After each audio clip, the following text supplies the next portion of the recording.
Shalom, puji Tuhan oleh berkat kemurahan sajalah kita boleh ada kembali dalam program pendengar berita selamat cari rumah atau BSCD. Kita semua percaya dan menyadari ini semua karena berkat dan pertolongan Tuhan sajalah. Saat ini bersama saya Pikaris Yulia di STH yang bertugas melayani dari resort GKI Tebang Benua, Kalimantan Barat, mengajak kita bersama merenungkan akan sabda firman Allah sesuai dengan Almanak Nas GKE edisi hari ini, Jumat 25 Oktober 2024, dari Nehemia pasal 1 ayat 1 sampai ayat 11 yang berperikop doa Nehemia bagi orang Israel. Riwayat Nehemia bin Hakalia pada bulan Kisleu tahun ke-20, ketika aku ada di Puri Susan, datanglah Hanani, salah seorang dari saudara-saudaraku, dengan beberapa orang dari Yehuda. Aku menanyakan mereka tentang orang-orang Yahudi yang terluput, yang terhindar dari penawanan, dan tentang Yerusalem. Kata mereka kepadaku, orang-orang yang masih tinggal di daerah sana, yang terhindar dari penawanan, ada dalam kesukaran besar dan dalam keadaan tercela. Tembok Yerusalem telah terbongkar dan pintu-pintu gerbangnya telah terbakar. Ketika ku dengar berita ini, duduklah aku menangis dan berkabung selama beberapa hari. Aku berpuasa dan berdoa ke hadirat Allah semesta langit.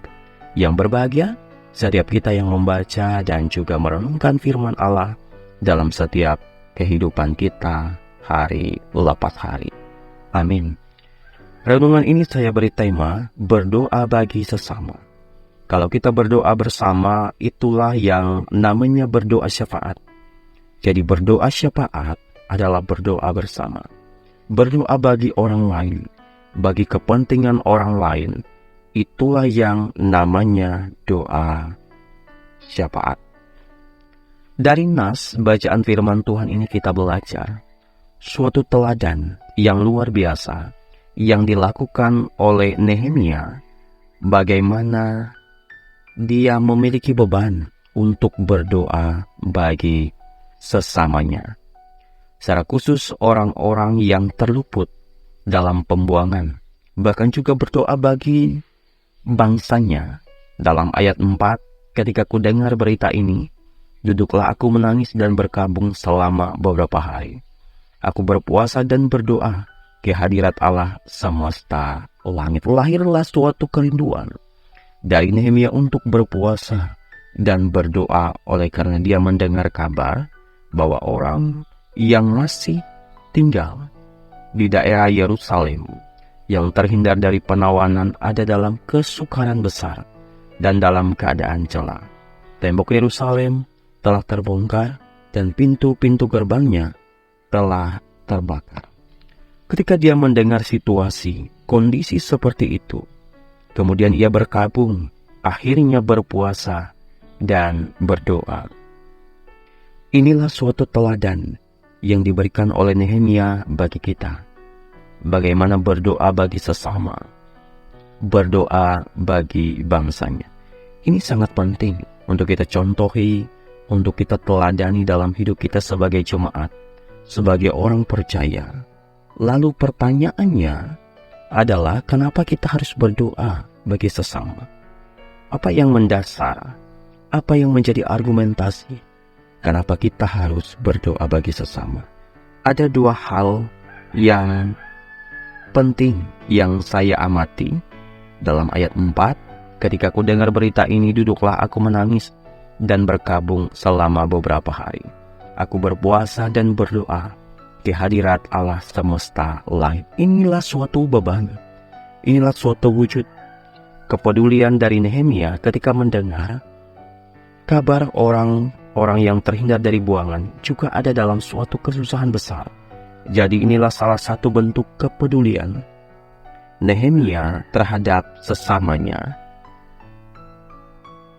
Jadi berdoa bagi sesama yang sedang dalam pergumulan, persoalan, sakit, penyakit, itu merupakan wujud nyata dari bentuk kepedulian kita, wujud nyata dari solidaritas kita, wujud nyata dari kesetia kawanan kita, wujud nyata dari kasih kita kepada sesama. Berdoa bagi sesama, itulah bukti kepedulian kita kepada sesama. Jadi sebagai jemaat, sebagai orang percaya, penting bagi kita untuk bergumul, berdoa bagi sesama. Karena itu menjadi salah satu kewajiban, keharusan sebagai orang percaya. Alasan kedua, kenapa kita harus berdoa bagi sesama, ayat 11, ya Tuhan berilah telinga kepada doa hamba-Mu ini, dan kepada doa hamba-Mu yang rela takut akan nama-Mu, dan biarlah hamba-Mu berhasil hari ini dan mendapat belas kasihan dari orang ini. Ketika itu aku ini juru minuman raja. Biarlah hamba-Mu berhasil hari ini dan mendapat belas kasihan. Dia berdoa, dan akhirnya kalau kita lihat pasal selanjutnya, bagaimana Nehemia mengajukan kepada Raja Artasasta dan membolehkan dia untuk pulang ke Yerusalem untuk membangun tembok Yerusalem. Itu bagian dari keberhasilannya dalam doa. Itu adalah bagian dari kuasa doa. Jadi dari sini kita melihat hal yang kedua, kenapa kita harus berdoa bagi sesama, karena ada kuasa doa. Kita berdoa bagi sesama kita karena kita percaya bahwa doa itu punya kuasa. Mari pendengar BSJD, biarlah kita senantiasa selalu berdoa bagi sesama kita. Terlebih bagi orang yang berada dalam kondisi yang membutuhkan topangan doa kita. Tuhan Yesus memberkati kita. Amin. Mari kita berdoa bersama. Ya Allah yang penuh kuasa, terima kasih untuk firman-Mu yang mengajarkan kami, mengingatkan kami melalui Nehemia, untuk kami selalu saling mendoakan bagi sesama kami. Tolonglah kami agar kami dapat melakukan seperti yang Engkau ajarkan bagi kami, sehingga hidup kami berkenan dan menyenangkan hati Tuhan. Tuntunlah kami dalam kami menjalani hari ini.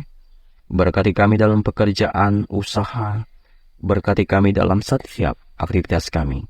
Dan berkati segala apa yang menjadi harapan, cita-cita impian kami. Dan kami serahkan semua itu hanya ke dalam tangan kuasa-Mu. Amin.